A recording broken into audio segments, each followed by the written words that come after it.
lahun ni'matu wa lahul fadlu wa lahus tsana'ul hasan. Salawatullahil barrir rahim wal malaikatil mukarrabin ala sayyidina Muhammadin thahal amin wa ala alihi wa ashabihi at-tayyibin at-tahirin. Allahumma la sahla illa ma ja'altahu sahla wa anta ya hayyu ya qayyum taj'alul hasna idza syi'ta sahla. Allahumma arzuqna al-ikhlas wa fil qawli wan niyyati wal amal. Rabbi shrah li sadri wa yassir li amri wahlul 'uqdatam min lisani yafqahu qawli. Alhamdulillah, hari ini kita memasuki bab muamalat. Di antara bab yang penting untuk dibahas, untuk kita ketahui adalah bab muamalat. Bismillahirrahmanirrahim. Kitabul Muamalat. Bab muamalat. Faslun, yajibu ala kulli muslimin mukallafin alla yadkhula fi syai'in hatta ya'lama ma ahallallahu ta'ala minhu wa ma harram. Lianna Allah subhanahu wa ta'ala ta'abbadana ay kallafana bi asya'a fala budda min mura'ati ma ta'abbadana. Wa qad ahallallahu al-bai'a wa harrama ar-riba. Wa qad qayyada asy-syar'u hadzal bai'a bi alati ta'rif li'annahu la yahullu kullu bai'in illa man istawfa asy-syurut wal arkan fala budda min mura'atiha. Bab muamalat. Tadi dikatakan fasal, pengarang rahimahullah ta'ala mengatakan, Syekh Abdullah Al-Harari berkata, fasal wajib kepada setiap muslim yang mukallaf. Wajib kepada setiap muslim yang mukallaf. Muslim mukallaf. Muslim yang tidak mukallaf adalah yang tidak berakal. Ya. Yang berakal sehat, sudah balik dia, itu orang mukallaf. Di sini semuanya mukallaf, kecuali yang kecil ini, adik kecil. Dan itu dua, kakak dan adik, ya. Jadi yang mukallaf adalah orang yang sudah balik, berakal sehat. Ada di sini yang akalnya enggak sehat? Enggak. Kalau enggak sehat, enggak masuk di sini, ya kan? Jadi orang yang sudah balik, berakal sehat, wajib kepada dia untuk tidak terjun melakukan sesuatu apapun hingga ia mengetahui bagian yang dihalalkan oleh Allah dan bagian yang diharamkan dari hal tersebut. Jadi kita tidak boleh terjun untuk melakukan tindakan apapun sebelum mengetahui mana yang halal, mana yang haram.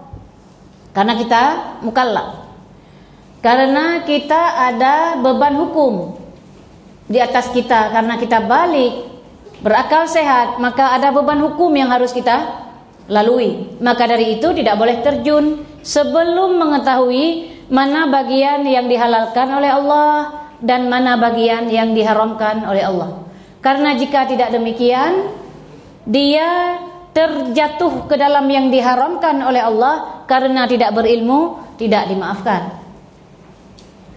Sehingga menyebabkan memberatkan dia kelak di akhirat. Tadi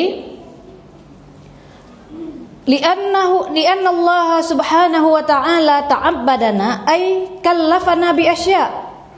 Karena kenapa? Karena Allah telah membebani kita banyak hal. Fala budda min mura'ati ma ta'abbadana.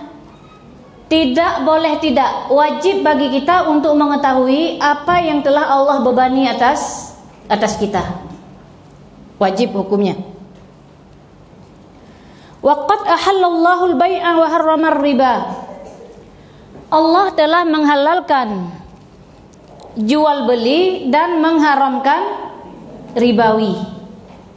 Allah menghalalkan jual beli dan mengharamkan riba.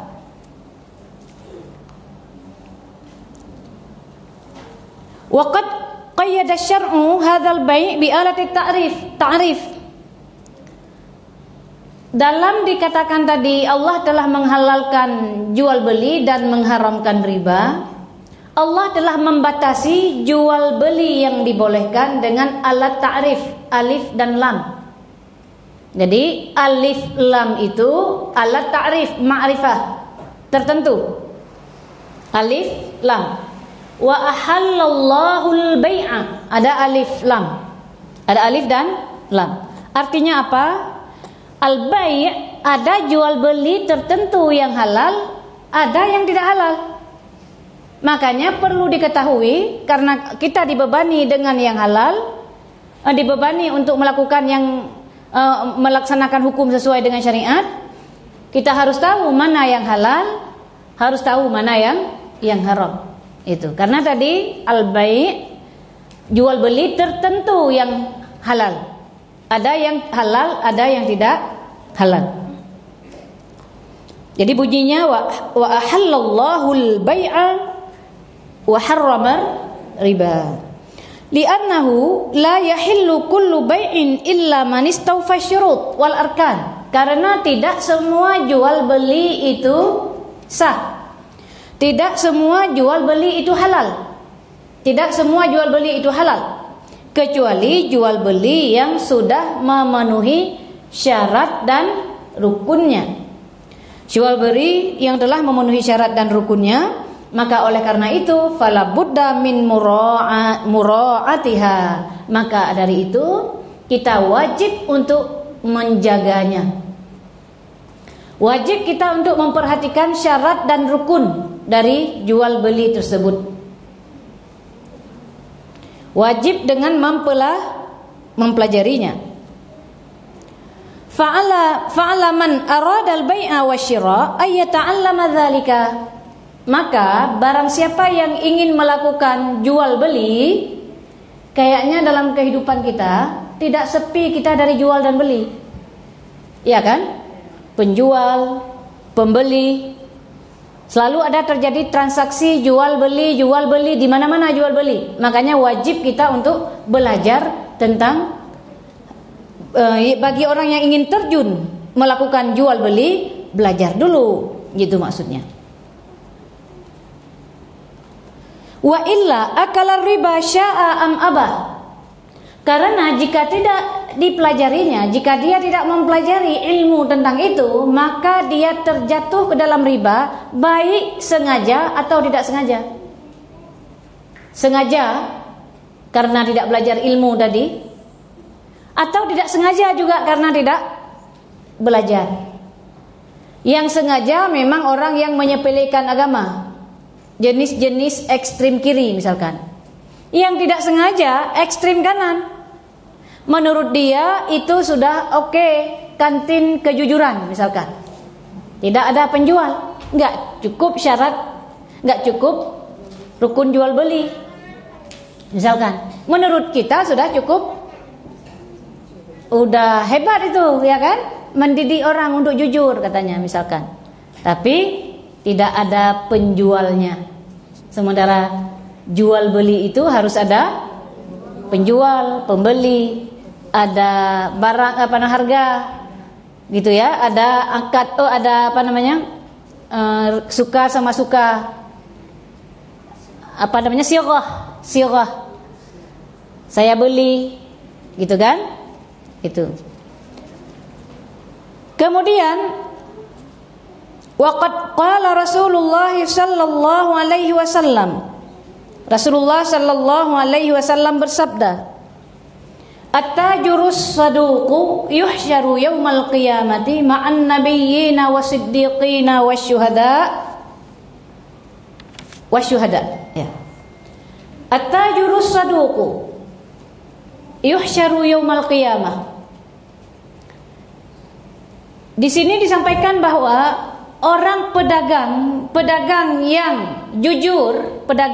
jujur nanti di hari kiamat dia akan di mahsyar dikumpulkan bersama orang-orang yang bersama para nabi, para wali, itu kumpulan mereka. Siapa? Pedagang yang jujur. Di hari kiamat nanti mereka itu bersama para nabi, para wali, dan para syuhada. Kenapa demikian? Ya karena beratnya seseorang itu menjaga diri dari menjadi orang pedagang yang jujur. Maka layak mereka berkumpul bersama para wali, bersama para nabi kumpulannya. Karena menjadi pedagang yang jujur itu tidak mudah. Melawan hawa nafsu. Karena setiap yang melawan hawa nafsu itu berat. Setiap melawan hawa nafsu jalannya itu ke surga. Setiap memenuhi hawa nafsu jalan ke neraka. Itu. Makanya tadi mereka dikumpulkan bersama para nabi, para wali, para syuhada. Wa madzaka illa li ajli ma yalqahu min mujahadati nafsihi wa hawahu wa qahriha ala ijra'il uqudi ala at-tariq asy-syar'i wa illa fala yakhfa ma tawa'adallahu min man ta'adda. Fala yakfa man tawa'adallahu man ta'adda al-hudud. Jadi tadi kita disampaikan dalam hadis ini maknanya bahwa begitu mulia orang-orang yang pedagang yang jujur di akhirat bersama para nabi, para wali, para syuhada. Kenapa demikian? Karena beratnya mereka dalam melawan nafsu. Melawan nafsu, untuk berseberangan dengan nafsu, dipaksa nafsunya untuk tidak enak. Karena kebiasaan orang itu kalau jual gula 1 kilo, begitu ditimbang katanya 9 on cuman. Itu yang banyak. Menimbang, mengurangi timbangan, motong kain, membuat kecurangan. Jika dia beli, dia ingin lebih untuk dia, tapi ketika dia jual, dia kurang hak orang. Itu. Yang banyak seperti itu, yang banyak. Makanya yang mampu melawan nafsu untuk tidak terjatuh ke dalam hal yang demikian, insya Allah bersama para nabi. Kemudian apabila tidak demikian, tidak dia tahan nafsunya untuk menyesuaikan dengan apa yang diperintahkan oleh Allah, maka tidaklah samar mereka akan mendapatkan ancaman berupa siksa kelak di akhirat. Jika tidak menahan diri dari yang diharamkan tadi, maka azab Allah yang pedih menunggu kelak di akhirat. Nah, ini untuk pelajaran untuk kita. Kemudian tsumma inna baqiyatal uqudi minal ijarah. Kemudian sekarang baru kita masuki transaksi-transaksi lain. Tadi ada jual beli yang dibilangkan, tapi jual beli tidak disampaikan di sini. Kemudian transaksi yang lain, yang pertama kita bacakan al-ijarah. Ijarah tamliku manfaatin mubahatin bi'iwadin ma'a baqa'il aini ala wajhin khasin. Apa itu ijarah? Ijarah adalah melimpahkan kepemilikan manfaat yang diperbolehkan dengan imbalan, disertai tetapnya benda dengan aturan tertentu. Yang sering sewa menyewa kita, sewa kamar, sewa rumah. Ijarah. Ijarah yaitu melimpahkan kepemilikan manfaat yang diperbolehkan dengan imbalan. Kita begitu sewa rumah, dilimpahkan kepemilikan kepada kita, dengan imbalan kita membayar kepada pemilik dengan aturan tertentu. Misalkan 2 tahun, 1 tahun gitu misalkan masanya, aturan mainnya misalkan tidak boleh diapain rumah ini misalkan, sesuai dengan aturan mainnya. Itu.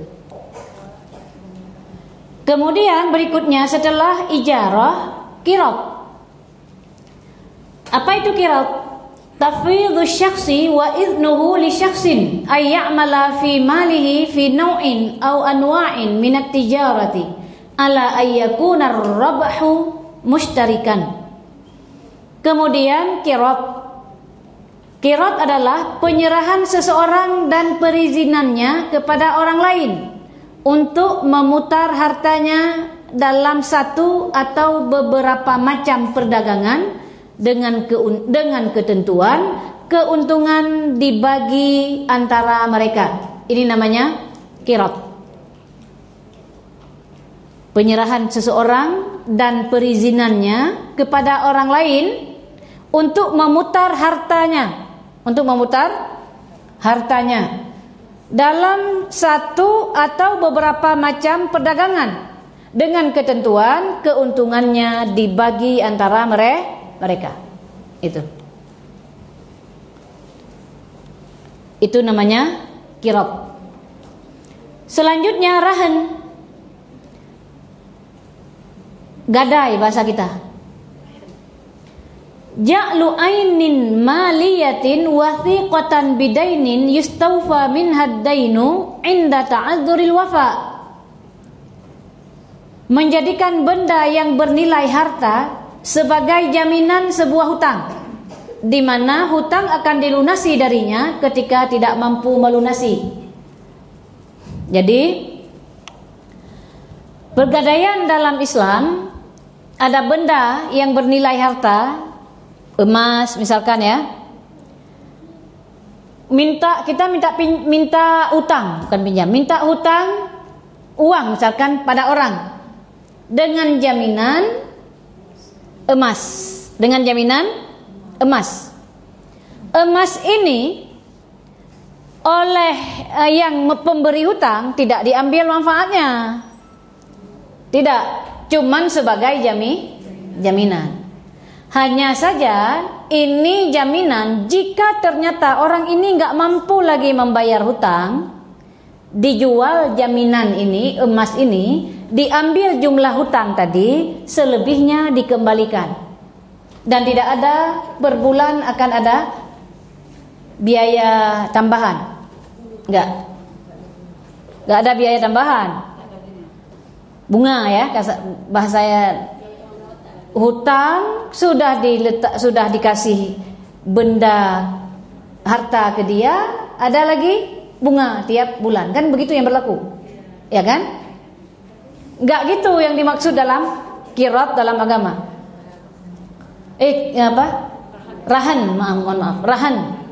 Pergadaian dalam agama adalah benda tadi, benda yang dimiliki oleh orang yang berhutang tidak diapa-apain, hanya saja sebagai jaminan saja seandainya nanti tidak mampu membayar. Ketika memang tidak mampu membayar, dijual misalkan benda ini, ambil jumlah hutang, kembalikan sisanya, tidak ambil keuntungan. Itu namanya gadai. Kemudian wakalah, tafwidhu syakhsin ila ghairihi tasarrufan ala wajhin khasin liyaf'alahu hala hayatihi. Penyerahan tindakan tertentu dari seseorang kepada orang lain dengan aturan tertentu untuk dilakukannya di masa hidupnya. Wakalah, mewakilkan beli sesuatu misalkan. Penyerahan tindakan tertentu dari seseorang kepada orang lain dengan aturan tertentu untuk dilakukan di masa hidupnya.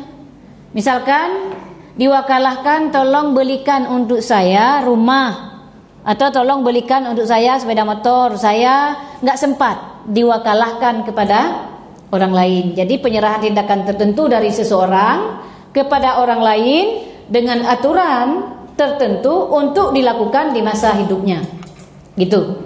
Bukan udah mati, kalau saya mati nanti itu wasiat. Enggak, ini meminta selama dia masih hidup ini, dia meminta seseorang untuk diwakilkan melakukan sesuatu. Itu atas nama dia tentunya, diwakilkan oleh seseorang. Itu. Kemudian wadi'ah, apa itu wadi'ah? Ma yudha'u inda ghairi malikihi li hifzihi, titipan. Apa yang diletakkan pada selain pemiliknya untuk dijaga, titip. Titip ya. Titip barang, titip sepeda motor, titip motor mau pulang kampung, itu namanya titip. Cuman diletakkan kepada selain pemiliknya untuk dijaga. Yang dititipkan harus hati-hati. Kalau dibilang misalkan boleh pakai, ini tolong pakai ya, kalau enggak nanti mati ini. Kalau pakai aja sebentar misal. Sesuai dengan ketentuan. Kemudian selanjutnya ariyah, meminjam. Ibahatul intifa'i bi syai'in majjanan ma'a baqa'i ainihi, memperbolehkan memanfaatkan sesuatu secara cuma-cuma disertai tetap bendanya. Ini pinjam. Pinjam itu memanfaatkan sesuatu secara cuma-cuma, pinjam. Pinjam baju. Pinjam baju untuk wisuda jangan pakai untuk yang lain. Itu maksiat badan. Ya. Sebagaimana tadi pinjam. Meminjam untuk apa? Meminjam, kalau dulu meminjam binatang untuk angkat barang, jangan digunakan untuk bajak sawah. Itu sesuai dengan untuk apa tadi pinjam. Jangan suka pinjam sepeda motor bentar untuk kuliah, rupanya bawa pasangan ke laut misalkan. Itu berbeda dari pinjaman. Itu diingat ya, malaikat mencatat.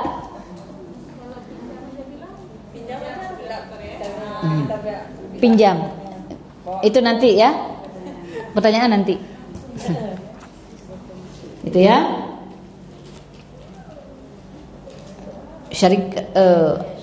Syarikah sekarang ya. Syarikah atau berkongsi.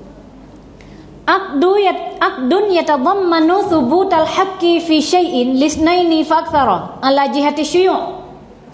Syarikah, transaksi yang mengandung tetapnya hak dalam sesuatu untuk dua orang atau lebih secara bersama, tidak pisah-pisah.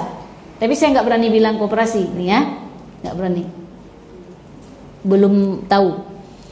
Jadi aqdun yatadammanu thubutal haqqi fi syai'in lisnaini faktsara ala jihati syuyu', transaksi yang mengandung tetapnya hak dalam sesuatu untuk dua orang atau lebih secara bersama, tidak pisah-pisah. Itu namanya syarikah, syarikah. Transaksi yang mengandung tetapnya hak dalam sesuatu untuk dua orang atau lebih secara bersama, tidak terpisah-pisah. Oke. Selanjutnya, musaqah. Muamalatu syakhsin ala syajaratin liyata'ahadahu binahwi sakyin ala an takuna tsamaratu bainahuma. Kesepakatan dengan seseorang terhadap pohon kurma dan anggur untuk dirawat dengan diairi misalnya, ketentuan buahnya dibagi antara mereka. Jadi musaqah itu khusus pada kurma dan anggur. Kurma dan anggur. Jadi kesepakatan antara pemilik pohon kurma dengan orang yang mengairi pohon kurma dan anggur ini dengan ketentuan nanti hasilnya dibagi antara mereka. Ada pemilik, ada tukang kerja untuk mengairi. Itu. Nah, ini dia jenis yang umum. Jika ini secara umum dulu disampaikan. Jika nanti ternyata kita ingin terjun ke salah satunya, wajib hukumnya belajar lagi. Minggu depan akan masuk kita ke jual beli yang diharamkan. Sekarang belum. Itu ya. Jual beli yang diharamkan masuk minggu depan insyaallah. Kemudian musaqah tadi ya. Kadzalika la budda min muraati syurutiha wa arkaniha. Juga harus menjaga syarat dan rukun apa yang telah kita baca di belakang itu, yang telah dijelaskan oleh para fuqaha, oleh para ulama. Semoga Allah merahmati mereka semua. Selanjutnya wa aqdun nikahi yahtaju ila mazid ihtiyatin wa tathabbutin hadran mimma yatarattabu ala faqdi dzalika. Persoalan akad nikah ini kan mirip yang tadi gitu kan. Persoalan akad nikah membutuhkan kehati-hatian lebih. Kenapa demikian? Butuh dicurahkan kehati-hatian kita lebih dalam akad nikah ini untuk mewaspadai akibat yang timbul dari akad nikah ini. Akibat yang timbul, misalkan karena tidak hati-hati, rusaknya akad nikah, yang mengantarkan kepada banyak sekali kerusakan yang tidak samar lagi, dikatakan dalam kitab. Jadi untuk kita ketahui, jika ingin nikah, maka lebih-lebih lagi kita harus belajar tentang pernikahan itu sendiri. Karena dikhawatirkan ketika rusaknya nikah, maka berefek kepada suami istri yang dikira mereka masih sah, ternyata sudah tidak. Sebagian tidak mengerti.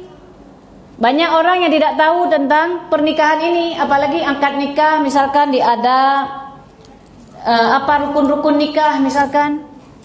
Itu harus dipelajari, saksinya seperti apa, kondisi saksi. Misalkan siapa yang menikahkan, bagaimana syarat seorang wali, itu harus belajar dulu.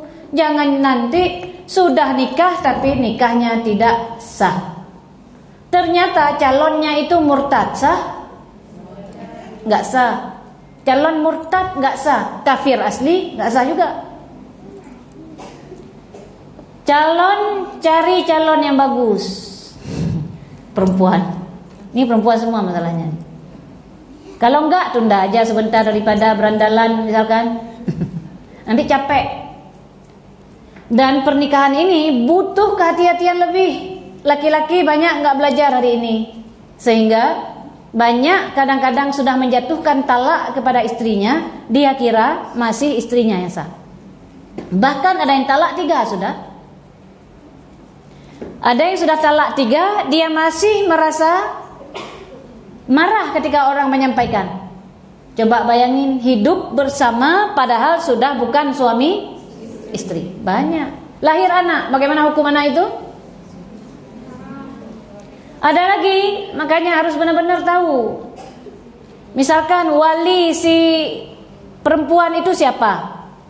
Ada anak, mohon maaf, anak perempuan. Anak perempuan itu ternyata misalkan dia itu, mohon maaf, di luar nikah dulu. Si wali nggak ada wali, ya kan? Tapi bapaknya ternyata walaupun setelah itu sebelum nikah, lalu nikah dengan ibunya.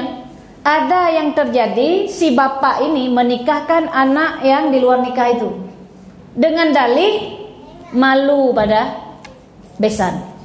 Apa kata orang? Lebih takut apa kata orang daripada takut pada Allah. Sah nikahnya? Tidak sah. Makanya perlu kehati-hatian lebih dalam nikah ini. Ngeri. Banyak orang tidak berilmu. Banyak orang tidak belajar menggabaikan tentang ilmu agama ini, sehingga jatuh pada hal-hal yang diharamkan oleh Allah. Wa qad asyara al-Qur'an al-Karim ila dzalika biqaulihi ta'ala ya ayyuhalladzina amanu qu anfusakum wa ahlikum nara wa quduhan nas wal hijarah.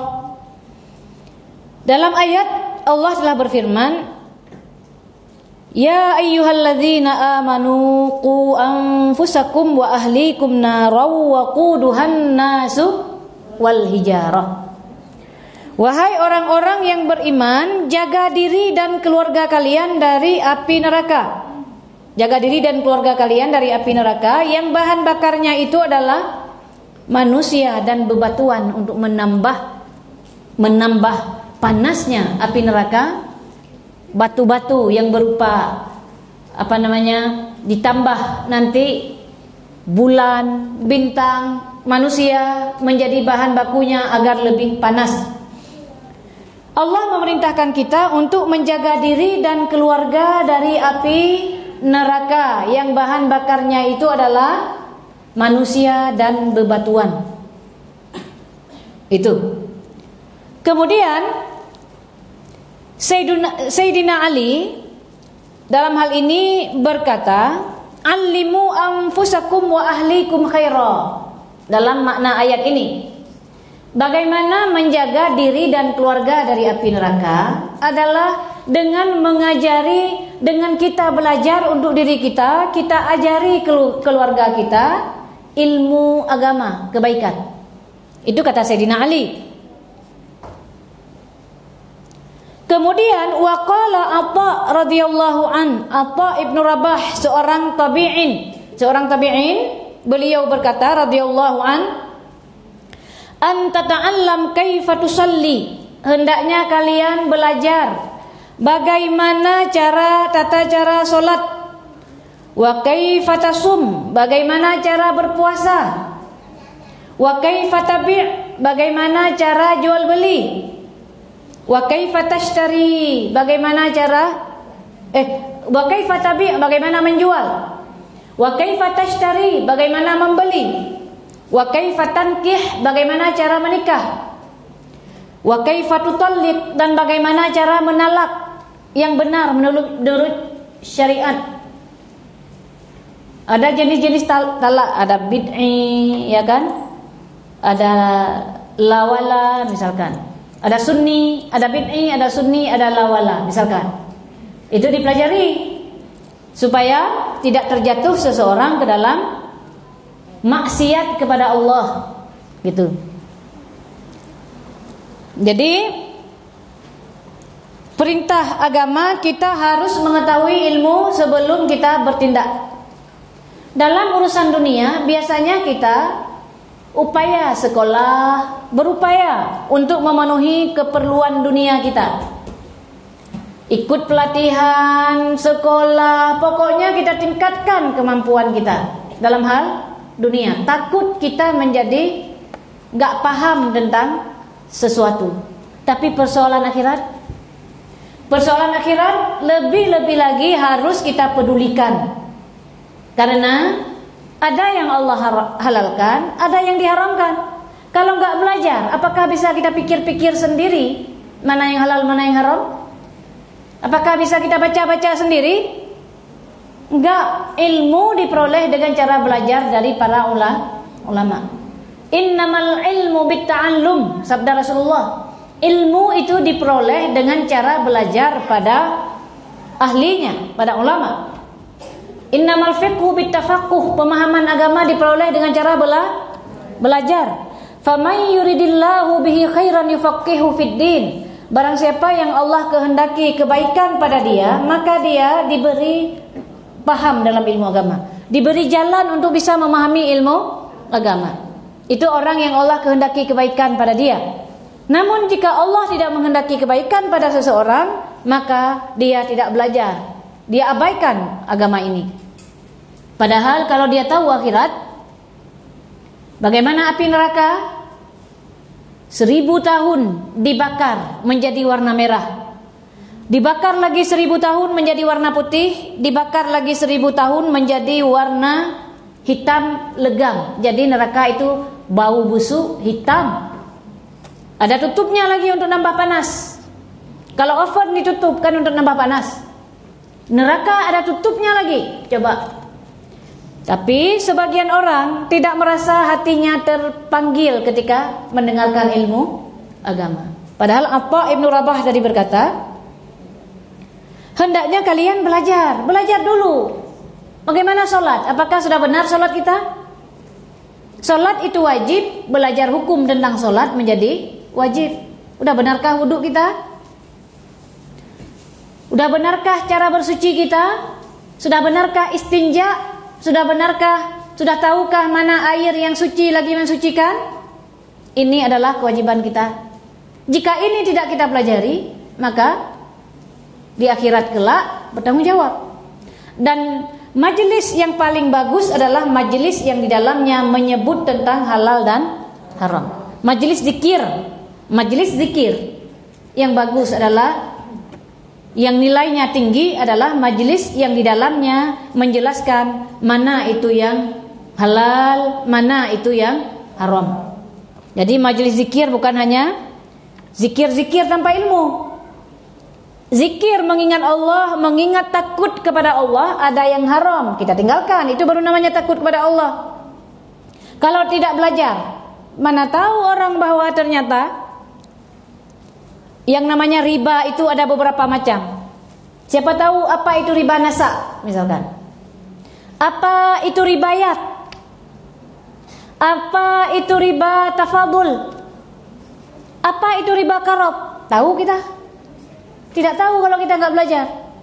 Sehingga tanpa sengaja dia terjatuh ke dalam riba tafadul atau riba nasa.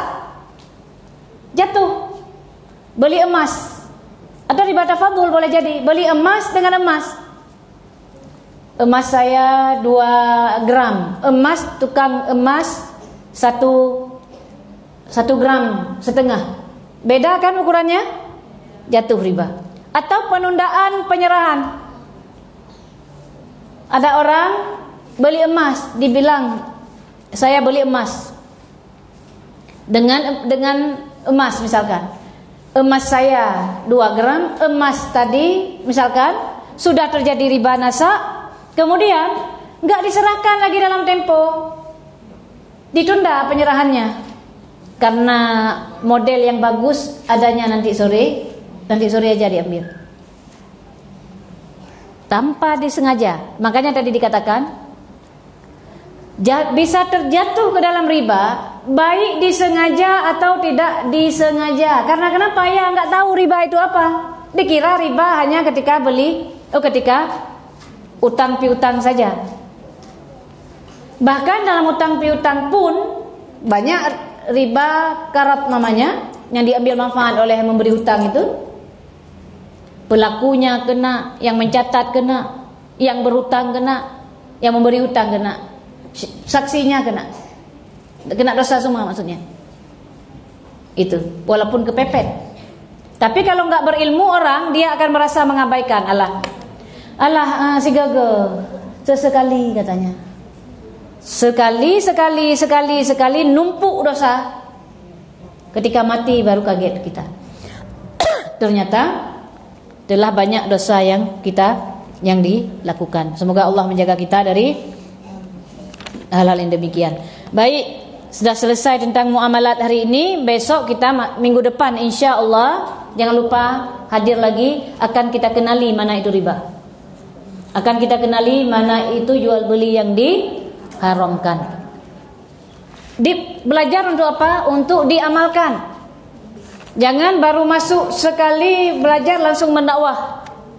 Belajar, amalkan, baru mengajarkan. Baik, kita masuk ke syahadat kedua. Jadi kita bagi sesinya tentang fikih. Setelah fikih tentang muamalat atau tentang bab yang lain, kita tetap balik ke yang namanya akidah. Masuk kita ke syahadat kedua tentang Nabi. Syahadat kedua tentang Nabi. Di belakang sudah kita jelaskan tentang kabar yang dibawa oleh Rasulullah, oleh Nabi kita Nabi Muhammad. Ada beberapa hal yang dibawa oleh Nabi, termasuk azab kubur, nikmat kubur, pertanyaan 2 malaikat Munkar dan Nakir, ada hari kebangkitan, ada mahsyar, ada kiamat. Sudah kita jelaskan. Ada juga hisab. Masih ingat apa saja kita yang dihisab nanti? Apa saja yang dihisab berarti harus diulang. Ya? Umur yang dihisab nanti, yang dihisab di akhirat nanti, umur, waktu yang sudah kita habiskan sejak kita balik, kemana kita bawa, dihisab nanti di akhirat. Detik per detik ini yang kita lewati, adakah sia-sia game tuh? Atau sebagian jalan-jalan, atau sebagian sibuk memenuhi urusan dunia dia, jabak kafe, pokoknya memenuhi urusan dunia tuh. Sebagian. Ini ingat, kita mukallaf, kita ada beban hukum, makanya belajar mana yang dibolehkan. Tapi ketika duduk seperti ini, niat lillahi ta'ala, mendapatkan pahala. Ini kualitas pahala paling tinggi ini, belajar ilmu agama, apalagi belajar ilmu tauhid. Apa sabda Rasulullah tentang ini? Ya Aba Dzar, la antagdua wa tata'allama baban minal ilmi khairun laka min an tusalliya alfu raka'at. Wahai Abu Dzar, keluar kamu di pagi hari belajar satu bab ilmu agama, lebih utama bagi kamu daripada solat 1000 rakaat solat sunnah. Siapa di sini yang pernah solat 1000 rakaat? Solat sunnah sehari, sebulan aja enggak? Itu kan? Ini kualitas pahala kita cari. Jangan kita cari yang memberatkan kita kelak di akhirat. Kemaksiat kan berat kita di akhirat. Kita pikirkan amal yang kita lakukan itu yang memperberat timbangan kanan kita. Itu yang kita pikirkan. Yang paling berkualitas kita pilih. Nah, diantaranya adalah mencari ilmu agama, banyak kan pahalanya, mengenal tentang akhirat. Adanya kabar yang dibawa oleh Rasulullah tadi tentang hisab, misalkan dihisab waktu, dihisab pula anggota yang telah Allah berikan ini. Jadi syukur kita bukan sekedar mengucapkan alhamdulillah, bukan itu syukur. Syukur yang wajib, ini syukur sunnah baru. Syukur yang wajib adalah ketika seseorang menggunakan anggota yang telah Allah berikan ini dengan sempurna, digunakan pada yang diperintahkan, inilah namanya syukur wajib. Berarti adalah syukur nikmat yang telah Allah berikan. Tangan tidak bermaksiat kepada Allah, mata tidak bermaksiat kepada Allah. Tangan ini bukan terusan share sesuatu yang tidak benar. Mata tidak melihat sesuatu yang dilarang oleh Allah, tidak membaca kekufuran, tidak membaca sesuatu yang enggak ada manfaatnya, tidak main game aja. Misalkan kaki, semuanya bertanggung jawab kelak di akhirat. Kalau orang tidak belajar akhirat lagi, makanya dia nggak tahu orientasi hidup. Dikira hidup itu game. Anak kecil coba sekarang. Sebenarnya untuk mereduksi game, ajari anak ilmu agama supaya dia takut akhirat. Jangan ditanya bisa bawa game, bisa bawa apa? Ditanya. Luar biasa. Pisahkan anak dengan game dan segala macam itu dengan banyak bercerita tentang akhirat. Kemudian dihisab apa lagi? Tadi sudah waktu, harta, ya, ilmu. Harta belum. Harta dulu. Harta dari mana diperoleh, kemana dibelanjakan, dipertanyakan kelak di akhirat. Dari mana sumber? Halal apa haram? Rezeki walaupun haram tetap dari Allah, tapi Allah tidak ridhoi cara mencari rezeki yang haram. Yang haram dapat rezeki juga, dapat dinikmati juga, bisa beli mobil mewah, bisa makan enak dengan rezeki yang haram. Tapi ingat, di akhirat nanti cara mencari dan apa yang telah masuk, kenapa dia makan yang haram itu, pertanggungjawabannya yang berat. Itu dari mana sumber, kemana dibelanjakan. Makanya beruntunglah bagi orang semacam sahabat. Harta banyak, ada yang bilang, ada yang sahabat mengatakan, saya semuanya untuk perjuangan Rasulullah. Enak di akhirat. Nilai harta menjadi pahala. Tapi kalau harta dihabiskan pada sia-sia, capek nanti di sana. Atau pada yang haram bahkan. Pergi ke konser, hartanya digunakan mahal-mahal tiket dibeli. Itu. Ini ingat, kita dan apa yang kita miliki milik Allah. Kita dan apa yang kita miliki milik Allah. Jadi semua kita pertanggungjawabkan karena milik Allah, bukan milik kita loh. Ini tangan-tangan saya mau saya apain? Nggak bisa ngomong seperti itu. Ada orang mengingatkan, kenapa itu perempuan kok pegang-pegangan laki-laki? Tangan-tangan saya, dia bilang misalkan, kita bilang, tangan itu milik Allah. Allah melarang kamu untuk bersentuhan laki perempuan yang bukan mahramnya. Kadang-kadang di jalanan kan gemas kita lihat ya. Mudah-mudahan perempuan-perempuan di sini perempuan baik-baik. Bukan perempuan-perempuan yang ya Allah di jalanan. Nauzubillah.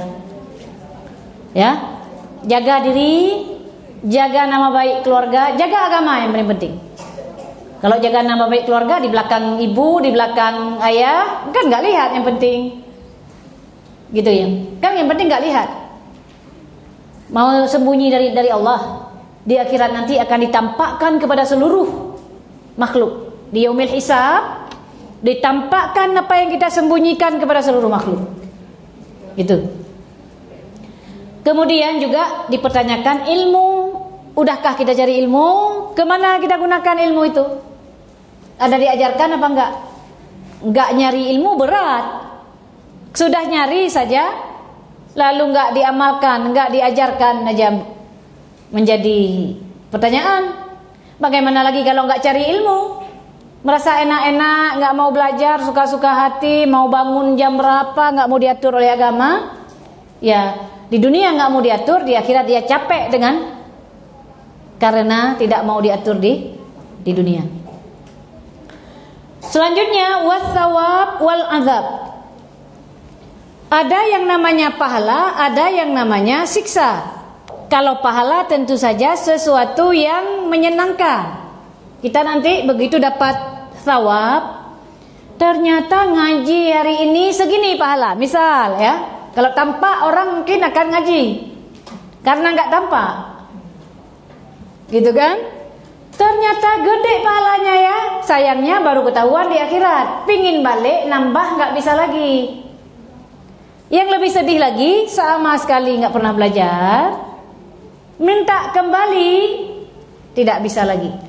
Al-yaumal amal wa gadan al-hisab. Hari ini tempat beramal, besok tempat dihisab. Tanpa amal lagi. Hari ini kalau mau amal, amal aja sebanyak-banyaknya. Gitu. Ada azab sesuatu yang menjadikan kita sangat-sangat sedih karenanya. Makanya jangan berbuat sesuatu yang menjadikan kita sedih nanti di akhirat. Senang di dunia, sedih di akhirat. Barang siapa yang berbuat maksiat kepada Allah dengan tersenyum akan dimasukkan ke dalam neraka dengan menangis. Makanya kita sebaiknya di dunia ini menangis karena takut dosa, supaya bisa masuk surga dengan tersenyum. Balik. Takut pada Allah. Enggak sembarangan berbuat. Tanya dulu hukumnya. Berhati-hati. Karena nanti begitu sampai di sana enggak bisa balik lagi. Itu masalahnya. Seandainya bisa balik, ada uji coba, bisa balik. Balik ini enggak ada. Allah tidak akan menyalahi janjinya. Gitu. Kalau udah ke akhirat, menyesal semenyesal-menyesalnya. Kemudian ada yang namanya mizan. Mizan itu adalah timbangan amal, timbangan. Bentuknya seperti bentuk, ada kiri kanan, ada yang namanya neraca. Apanya yang ditimbang? Yang ditimbang adalah amal kita yang sehari-hari ini, yang sudah dicatat oleh malaikat dalam suhuf malaikat. Inilah yang akan ditimbang. Berat ke kiri atau berat ke kanan? Kalau berat ke kiri, tahta masyiatillah. Berat ke kiri, kiri sangat berat. Kemungkinan besar dia masuk dalam neraka. Walaupun berat ke kiri ya, Kalau sama masuk surga. Berat ke kiri kan beratnya macam-macam. Ada yang berat sekali, ada yang macam-macam beratnya gitu kan. Itu Allah yang tahu. Kalau sama saja, sama beratnya, itu masuk surga. Tapi mereka adalah ahlul a'raf, nggak langsung masuk surga, nggak langsung, masih nunggu dulu, nunggu di pagar sampai orang lain masuk, gitu. Kemudian kalau berat ke kanan, tentu saja masuk. Yang berat ke kanan surga, yang sama saja surga. Tapi masuknya nggak sesuai dengan amal, ya kan? Sesuai dengan amal. Yang berat ke kanan tentu saja surga tempatnya.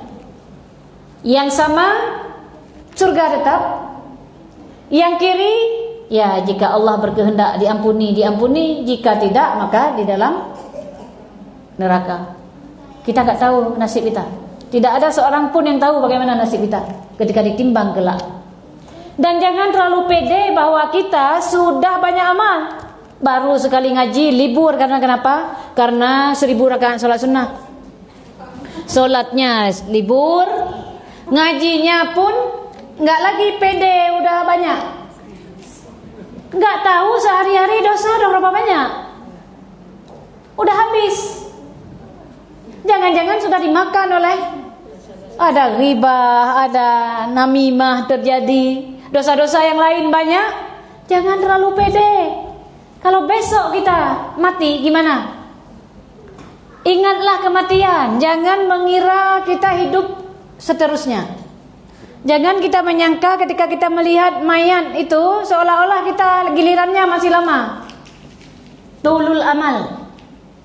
Berangan-angan sesuatu yang dengan umur dia angan-angan lebih daripada umur.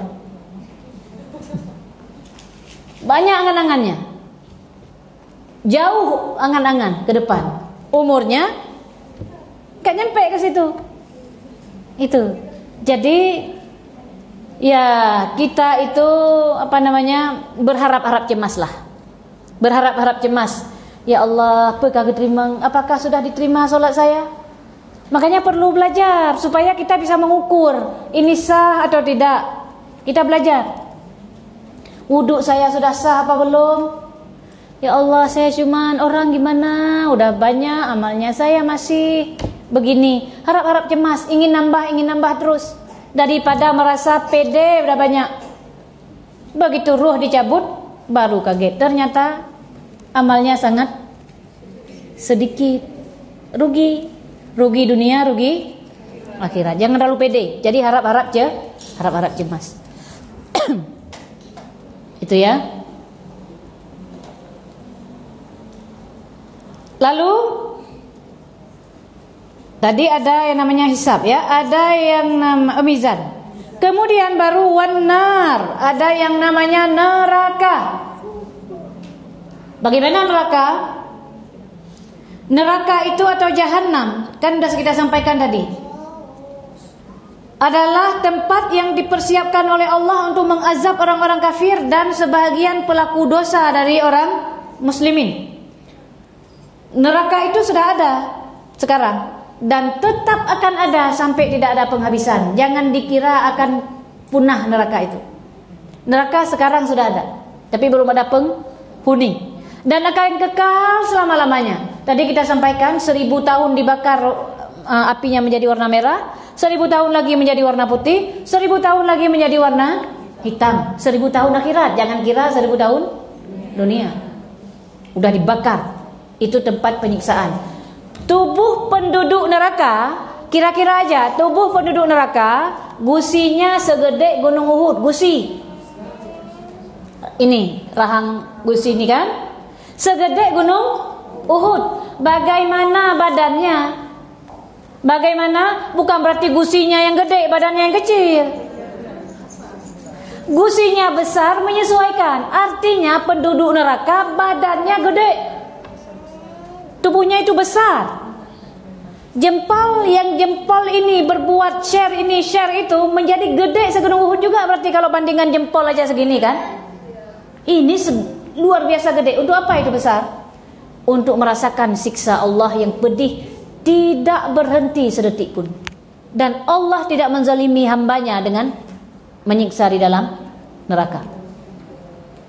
Disiksa tidak pernah istirahat sedetik pun. Ketika lapar minta makanan, diberi buah, diberi makanan, buah yang berduri-duri, buah zakum, dimakan, keseret isi perutnya itu keluar semua. Diciptakan lagi seperti semula, makan lagi, keluar lagi, enggak makan lapar.